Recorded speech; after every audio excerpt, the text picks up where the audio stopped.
Cristo, nuestra Pascua. Yo sé que muchas veces mencionamos palabras que heredamos y muchas veces no sabemos qué significa. La palabra Pascua viene heredada de un vocablo hebreo. Viene desde por allá. Originalmente es el Pesaj. Y tiene un significado muy, muy importante para nosotros. El Pesaj es paso de largo indulgente. Fíjese bien, paso de largo indulgente o pasar por alto. Está más sencillo ese, ¿verdad? Pasar por alto.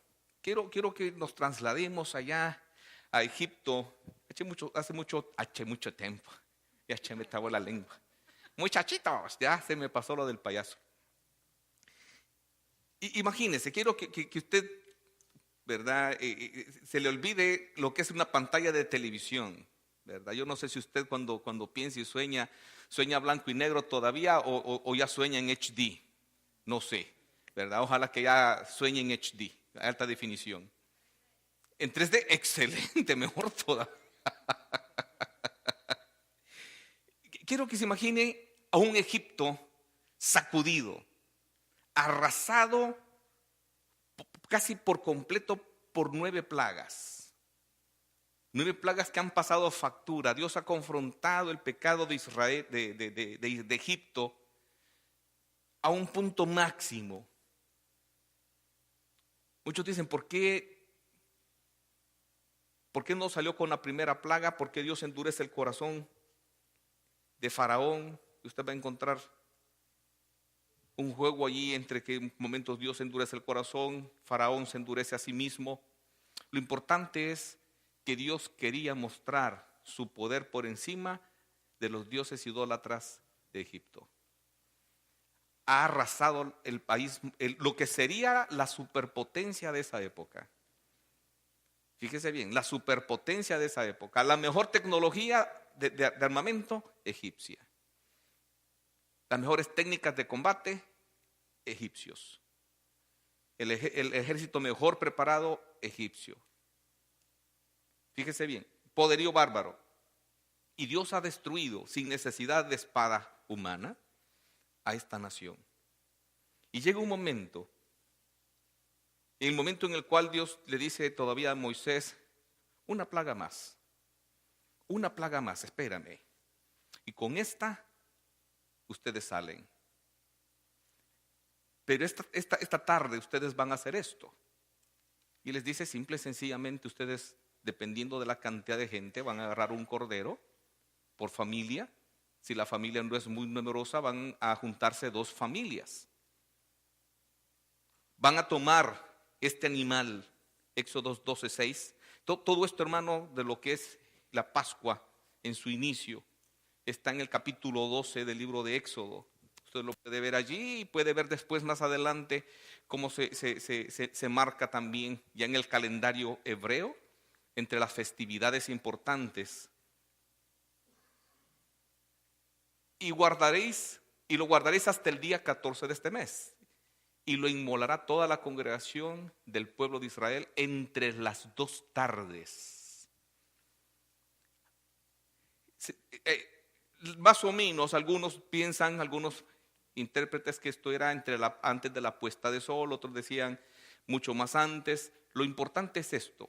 Claudio Josefo, un historiador de la época de la iglesia primitiva, menciona que la Pascua, el cordero pascual, era sacrificado a las 3 de la tarde. Fíjese bien, sacrificado a las 3 de la tarde. Si usted ha leído los evangelios, usted notará algo importante allí. Cristo muere a las 3 en punto. 3 de la tarde es la hora en que Cristo muere, porque ese es el sacrificio que Dios daba. Bueno, volviendo con Egipto, el animal iba a ser sacrificado en una forma perfecta. No tenía que quebrarse ni un solo hueso. Un solo hueso, no tenía que dañarse. Tenía que ser un macho cabrío o una oveja de 1 año aproximadamente, sano, no enfermo. Porque muchas veces el humano, pues si toca, pues hagamos porque este ya está enfermito y todo no lo vamos a lograr. No, tenía que estar perfecto en todo, perfecto de salud. Y la sangre no se iba a botar, iba a guardarse en algo, ¿verdad? Lo que usted podría llamarle un bucket, en El Salvador sería un huacal, un morrito, un depósito, un bucket, lo que pero es algo en donde iba a caer la sangre. Se iba a comer con hierbas amargas. O sea que la comida al paladar no iba a ser muy deliciosa, gracias hermana por la palabra, no muy deliciosa. Muchos creen que era un tipo de lechuga. O sea, bocado de cordero, bocado de esta lechuga que iba a poner amargura en su boca. Para recordarles la amargura de la esclavitud de Egipto, que era un símil de la amargura de la esclavitud bajo Satanás y el pecado.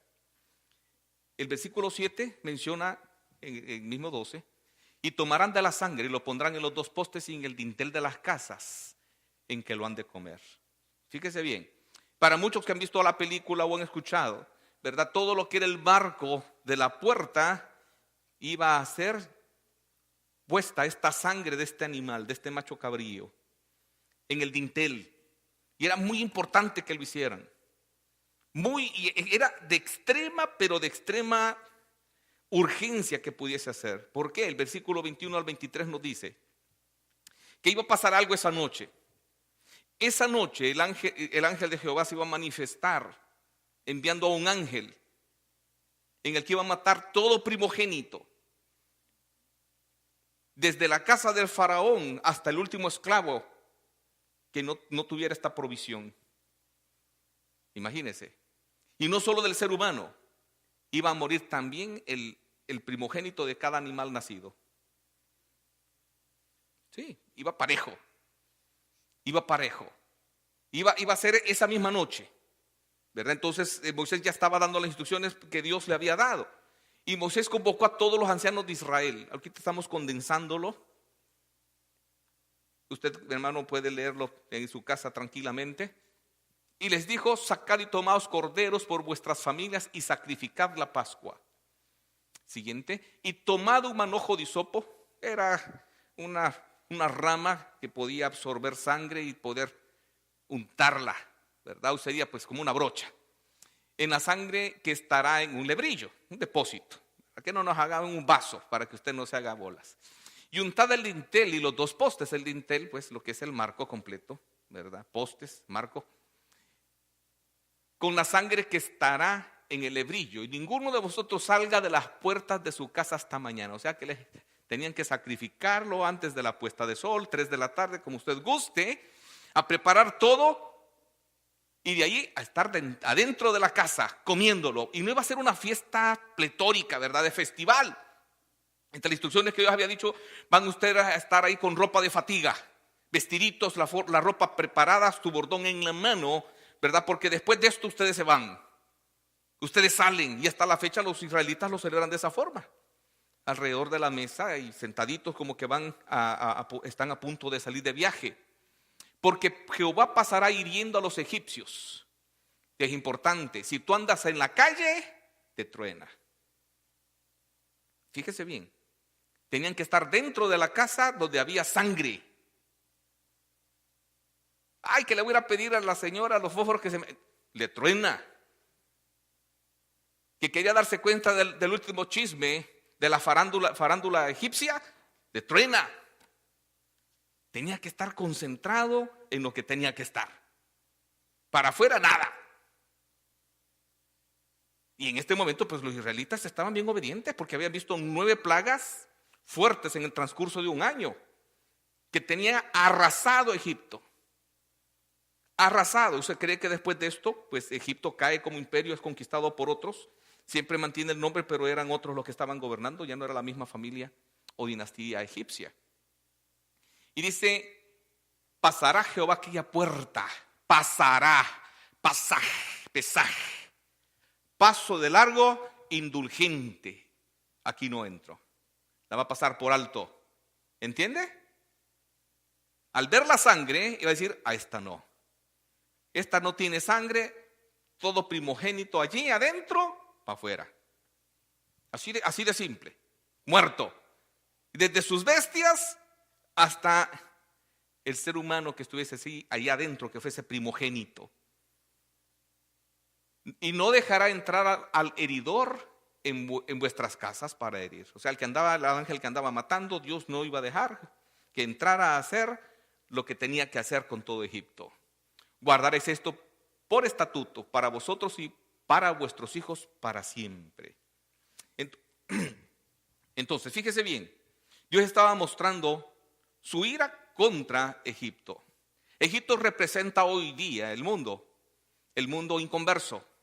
Faraón representa a Satanás, que no deja ir al pueblo israelita, ¿verdad? Así de sencillo, no se anda haciendo tanta bola con otra exégesis o interpretación. Lo importante acá es que nosotros comprendamos que ese símbolo, ese macho cabrío inocente, porque ¿qué culpa tenía el macho cabrío? ¿Qué culpa? Pero alguien tenía que pagar una cuenta por la vida de alguien allá adentro. Y esa era una víctima inocente que no tenía nada que ver con todo lo que estaba pasando. Absolutamente nada que ver. Ese cordero representa a Jesucristo. ¿Me entiende? La Biblia enseña que Cristo es nuestra Pascua, Cristo es nuestro pesaje. Todo el que está manchado con la sangre de Jesús, cubierto con la sangre de Cristo,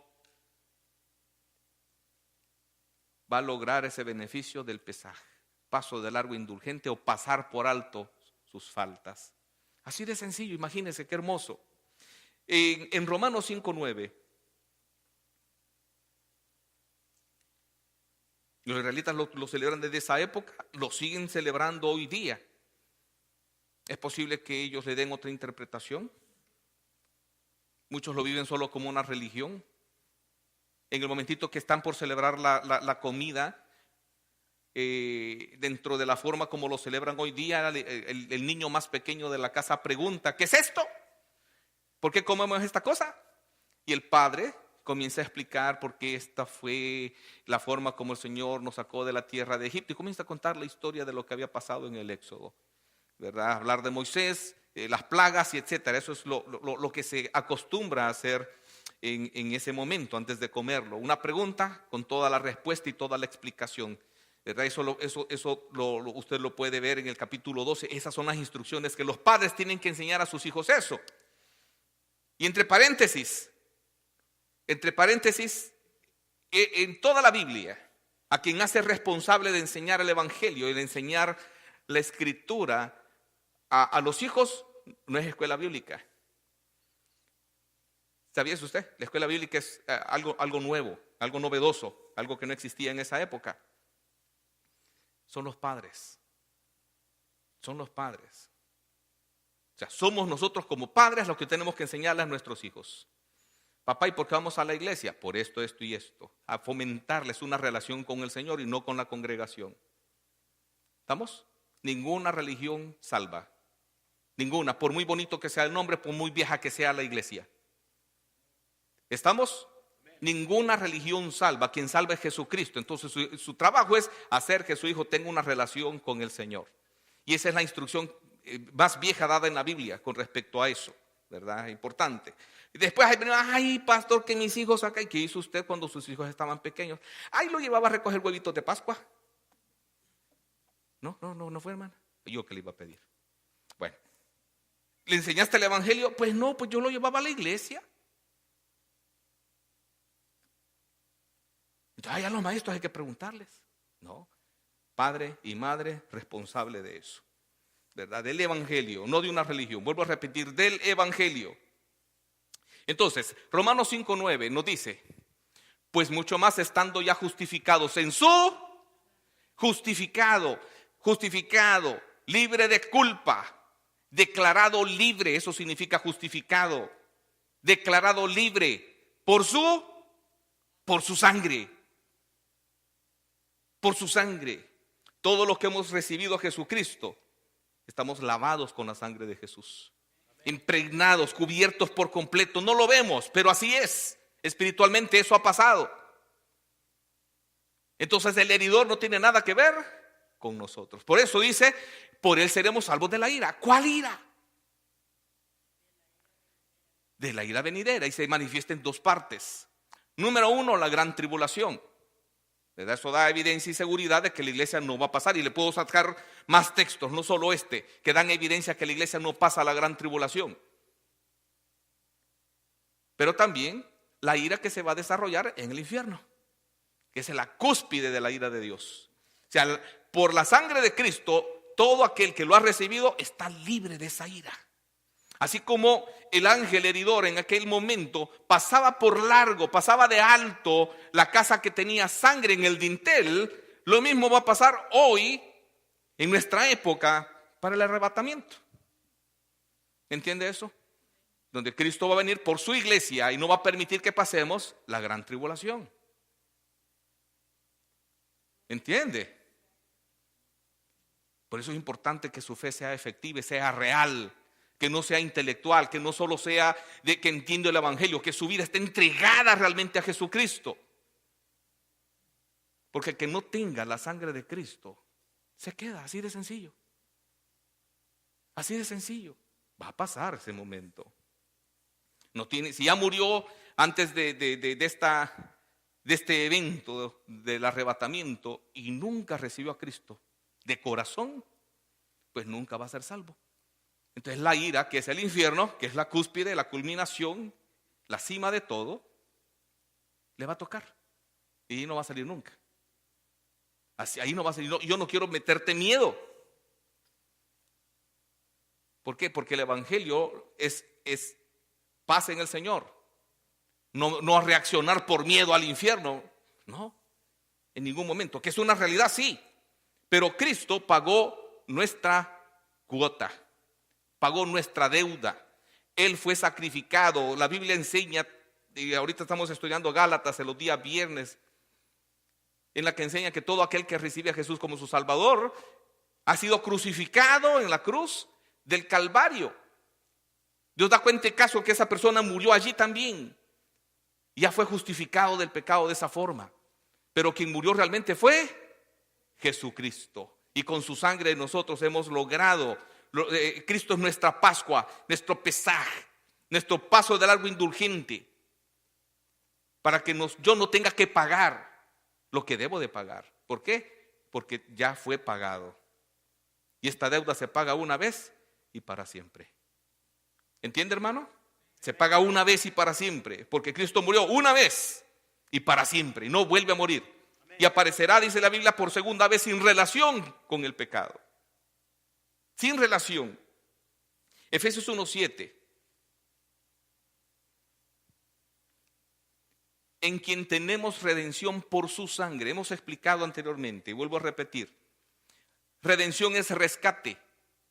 Redimir es rescate. Pero la misma palabra infiere que hubo que hacer un pago. Un pago. No solo es que llego, te agarro y te saco del problema. No, hubo que intervenir un pago. La palabra redención era la que se utilizaba en un mercado llamado Agora, que era un mercado de esclavos. Y allí la persona podía comprar al esclavo para que siguiera siendo esclavo, pero también, si usted conocía al compadre que estaban vendiendo, podía comprarlo para dejarlo libre. Entonces, si usted lo compraba para dejarlo libre, usted lo estaba redimiendo, pero tenía que comprarlo, tenía que pagar el precio de ese compadre que estaba allí. Si usted lo compraba para que fuera siempre esclavo, entonces no era redención. Redención era comprarlo y dejarlo libre. Lo que Cristo hizo con su sangre, que fue el pago, fue exactamente eso. Nos libró de la esclavitud del pecado. ¿Entiende, mi hermano? Esa es nuestra paga. Eso es lo que Cristo hizo en la cruz del Calvario. El perdón de pecados según la riqueza de su gracia. Imagínense qué hermoso. O sea, no necesito pagar nada porque Cristo ya lo pagó. Me compró de la esclavitud del pecado. Me sacó del mercado de esclavos del pecado y me dejó libre. Una sola vez y para siempre. Ya no somos esclavos del pecado por la gracia de Dios en ese sentido. Entonces su sangre es el precio. Y su sangre sigue funcionando hoy día. Tiene alcance hasta nuestra época. Hasta hoy día, porque Cristo pues murió hace casi 2000 años ya. Hace casi 2000 años. Casi 2000 años. Y su sangre sigue siendo efectiva. Sigue funcionando para todo aquel que recibe a Cristo. Pero fue más allá. O sea, sí, Cristo pagó mi deuda. Sí, Cristo me salvó. Sí, Cristo me rescató, me redimió, pagó mi deuda. Pero hubo algo más. Y eso lo encontramos en Colosenses. Cristo, wow, es que todo el beneficio de lo que Cristo hace en la cruz del Calvario con ecos eternos, por eso que Cristo es Dios, algo que un ser humano no hubiera podido lograr ni hacer jamás, es trascendental, es grande, porque no solo derrota el pecado, paga los pecados y nos puede salvar. Y vamos a ver con esta lectura desde el versículo 9, donde claramente nos dice que Jesucristo es Dios, porque en Él habita corporalmente toda la plenitud de la deidad. En pocas palabras, Cristo es Dios. Así de sencillo, no le ande buscando más. Cristo es Dios encarnado. Y cuando tú tienes a Cristo, el siguiente versículo nos dice: vosotros estáis completos en Él. ¿Y qué es algo completo? Algo que no le falta nada. Si usted le agrega algo a algo que está completo, ¿lo arregla o lo arruina? Pues lo arruina. Lo arruina. Así de simple. Entonces, en Cristo Jesús, cuando Él paga tu deuda, tú estás completo. Porque el sacrificio, el ministerio de Jesucristo es suficiente plenamente para cubrir y hacer todo en nosotros.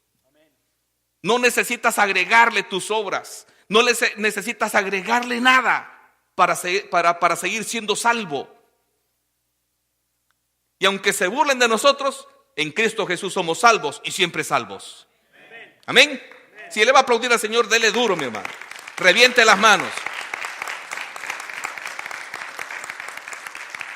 En Cristo Jesús nosotros encontramos la plenitud de la naturaleza humana y también la plenitud de la naturaleza divina. La plenitud de los atributos divinos están representados en Cristo Jesús en forma total. Y no necesitamos agregarle nada a la salvación porque la dio plena, la dio completa, la dio total. Lo que hizo en la cruz del Calvario fue satisfizo por completo al Padre en su totalidad. Cuando usted dice yo voy a guardar, voy a cumplir, voy a hacer esto para lograr algo de Dios, usted está diciendo la sangre de Cristo no es suficiente para salvarme, yo tengo que agregarle algo. Es antibíblico. Si bien es cierto, nosotros fuimos creados en Cristo Jesús para buenas obras, significa que después de ser salvo, yo tengo que hacer buenas obras. Pero no para salvarme, sino porque soy salvo. Amén. Gloria a Dios por ello. Entonces, en Cristo Jesús, estando completos, pues estamos completos. A lo completo no se le agrega nada. No se le agrega nada. Y vosotros estáis completos en Él. Cristo es la cabeza de todo principado y potestad. La cabeza de toda autoridad, de todo poder es Jesucristo. Y eso lo logró en la cruz del Calvario. En Él también fuiste circuncidados con circuncisión no hecha de mano al echar de vosotros el cuerpo pecaminoso carnal en la circuncisión de Cristo. En Cristo Jesús nosotros logramos que Dios quite el pecado de nosotros. Recuerde este concepto que hemos dicho tantas veces. La Biblia habla de pecado y de pecados. El mayor problema es el pecado que heredamos de parte de Adán. ¿Estamos? Cuando nosotros recibimos a Cristo en la circuncisión de Jesucristo, al 8º día de nacido, simbolizaba y representaba que nos iba a quitar el pecado por completo de nosotros y dejarnos libres para relacionarnos con el Padre. Amén, hermano. Libres para podernos relacionar con el Padre, porque el pecado era lo que nos separaba de Él. Siguiente versículo dice: sepultados con Él en el bautismo, en el cual fuisteis también resucitados con Él mediante la fe en el poder de Dios que le levantó de los muertos. Cuando Cristo fue bautizado, cuando Cristo muere y cuando Cristo resucita, en el momentito de recibir a Cristo nosotros como nuestro Señor, nos unimos a todos esos eventos. ¿Me entiende? Su bautismo, su muerte y su resurrección, porque dice mediante la fe del poder de Dios que le levantó de los. Cuando tú participas del bautismo por agua, tú estás representando y simbolizando todo ese evento que pasó en el momentito que tú recibiste a Jesús. Amén, hermano. Entonces, te perdona, te quita el pecado y te perdona los pecados. ¿Por qué? Y vosotros, estando muertos en pecados y en la incircuncisión de vuestra carne, o sea, con el pecado todavía, os dio vida juntamente con Él, perdonando todos los, oiga mi hermano, todos los pecados. Un cristiano, alguien que ha recibido a Cristo como su Señor y Salvador, nunca va a ir a dar cuentas a Dios, al cielo, por un pecado. Nunca. ¿Por qué? Porque Cristo los pagó todos. ¿Y todos son? No los oigo convencidos. Si la palabra todos está allí, significa que la mitad me la pagó. ¿Todos son? Pues es sencillo. Lógica elemental, sí o no. Si la palabra todos está allí, es porque son todos. Pero hay congregaciones que te van a enseñar que cuando tú aceptas a Cristo, hasta ese momentito se te perdonaron los pecados. De ahí para allá, rebúscate a no pecar. Porque si no está frito, pierde la salvación. ¿Lo has escuchado, sí o no? Se les olvida este versículo, que dice claramente que todos los pecados están perdonados. Eso no significa abuso de la gracia. Eso no significa, ay, como ya estoy perdonado, pues voy a hacer lo que yo quiero. Después de la iglesia me voy a chupar. ¿Sí? Voy a table dance. ¿A dónde, pastor? Espérese, hombre. ¿Quién quiere? No, todavía no. No, mi hermano. No significa que eso vamos a hacer.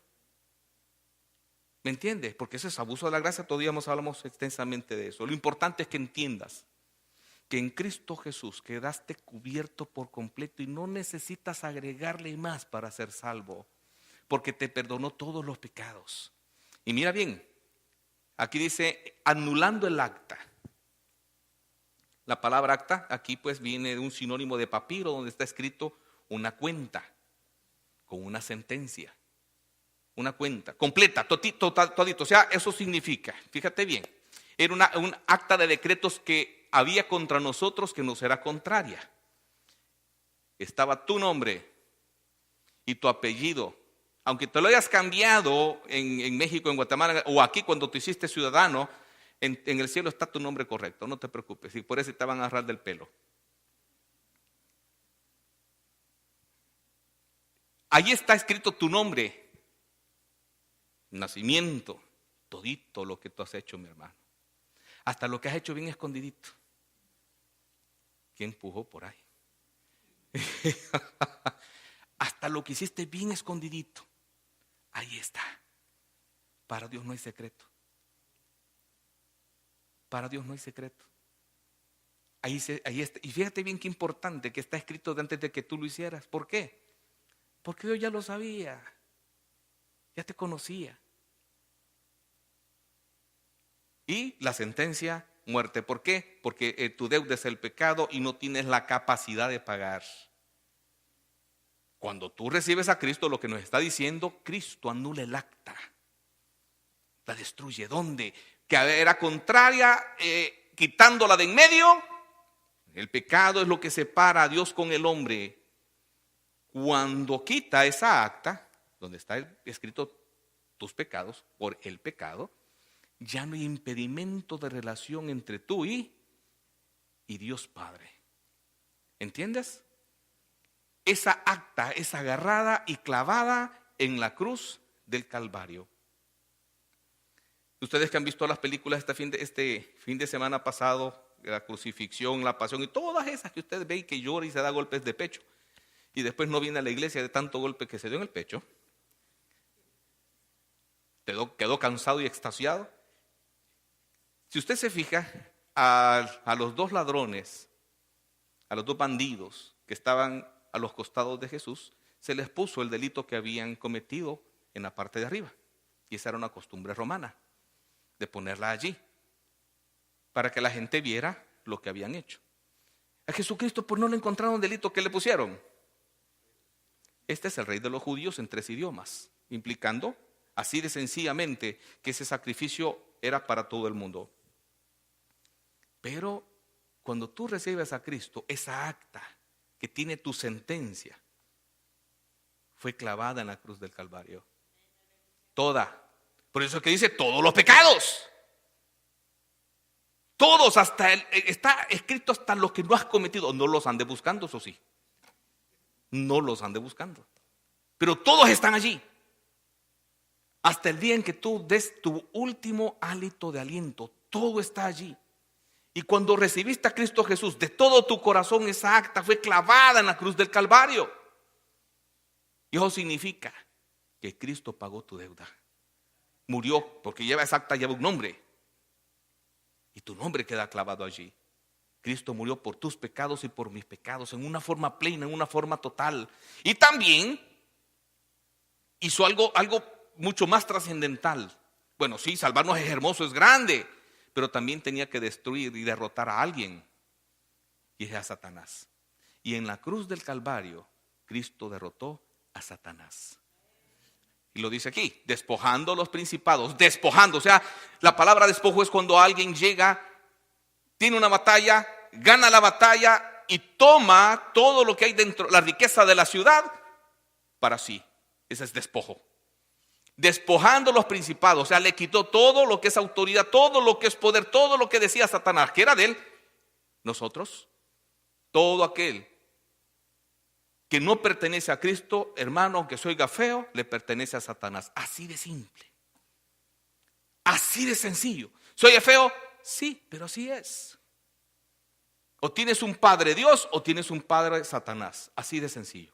No hay vuelta de hoja, solo hay dos familias espiritualmente. Aquí uno decir, es que yo no me meto con nadie, así que hay que ver ellos cómo salen. No hay punto neutro. O eres de Dios o eres del diablo. Aunque unos parecen físicamente del diablo, pero ya recibieron a Cristo, no se preocupe. Aunque esté fellito. Dice, los exhibió públicamente, triunfando sobre ellos. Cuando Cristo exhaló, cuando Cristo estaba en la cruz, exhalando, entendieron todos esos demonios que habían sido derrotados. Allí lo entendieron. Ahí lo entendieron. Cristo va y desciende después al Seol, al sepulcro. Muchos dicen que pasó dormido. La Biblia dice que fue y les predicó a los espíritus encarcelados. Y cuando salió de la tumba, pues Satanás no hallaba ni dónde meterse, porque ese fue el sello de su victoria. ¿Entiende, hermano? Amén. Todo lo trascendental que pasa en la cruz del Calvario, su perdón, mi perdón y la derrota de todos los enemigos del Señor. ¿Y qué hacemos nosotros? Primero, ¿has puesto tu fe realmente en Jesucristo? Obtienes todos tus beneficios. Si no, estás frito. Así de sencillo, estás frito. Y frito no en aceite de oliva, que es muy saludable, sino que en azufre. Sí, estás frito. Así. Disculpe, no se me ocurre otra palabra. Esa me gusta. Estás frito. No tienes escapatoria, no tienes salida. Sin Cristo no hay para dónde. Porque el mismo demonio va a ir al infierno. ¿Qué hacemos nosotros realmente? Hoy ponte a pensar. ¿La vida que llevas glorifica al Padre? Es un ejemplo de vida por lo que Cristo hizo por ti. Cristo, hace 2, 3 domingos hablamos de todo lo que Cristo fue expuesto durante 33 años y medio, durante 3 y medio que fue su ministerio, y que tuvo que soportar cuidándose para podernos liberar a nosotros. ¿Y qué le damos nosotros? ¿Te congregas todos los días? ¿Te congregas todos los domingos? Yo he escuchado que es que el pastor solo en la iglesia no quieres tener, hermano, y yo solo tengo 2 estudios. el viernes y el domingo. Y muchos se quejan de eso. Entonces, ¿crees que es suficiente lo que le estás dando a Dios cuando Dios te lo dio todo? ¿Crees que tu estilo de vida enmarca gratitud? Y no, y esta pregunta es para mí mismo, hermano, también. No crea que yo me los estoy sacudiendo a ustedes y me estoy librando del escobazo. Voy incluido. Estaremos viviendo de la forma como realmente deberíamos, en gratitud por lo que Cristo hizo por nosotros. Y no solo por un momento, es para toda la eternidad. Estaremos dando lo mejor de nuestra vida a Él. O todavía andamos coqueteando con el mundo. O sea, Cristo no te rescató para que coquetees con el mundo, pero muchos cristianos están así coqueteando con el mundo, dándole el bagazo a Dios. O sea, lo que les queda del pellejo. Cuando tienen energía y fuerzas para Dios, no la dan, se la dan al mundo. Y cuando ya el cuerpo no da, ahí sí. Pastor, yo quiero ir a evangelizar con usted, pero ya la artritis no me deja. No puedo encontrar los libros de la Biblia porque se me truenan los dedos, se me caen. Hay personas así, que ya cuando ya el cuerpo no da. Por eso es que Eclesiastés 12 dice: acuérdate, joven, en los días de tu juventud de tu Creador, antes que vengan los días malos. ¿Y cuáles son los días malos? Los de la vejez. Así, los de la vejez. Y todo lo que describe ahí es la vejez. Antes de que vengan esos días malos en los cuales digas: no tengo en ellos contentamiento, pero quiero servirte, Señor, pero ya no puedo. Tú sabes que en mi corazón, mi voluntad y mi intención es servirte, pero por los juanetes ni los zapatos me puedo poner. Hermano, espero que medites realmente tu estilo de vida. Si realmente le estás dando a Dios lo que Él se merece, porque Él se merece todo lo mejor de nosotros. Que Dios te bendiga.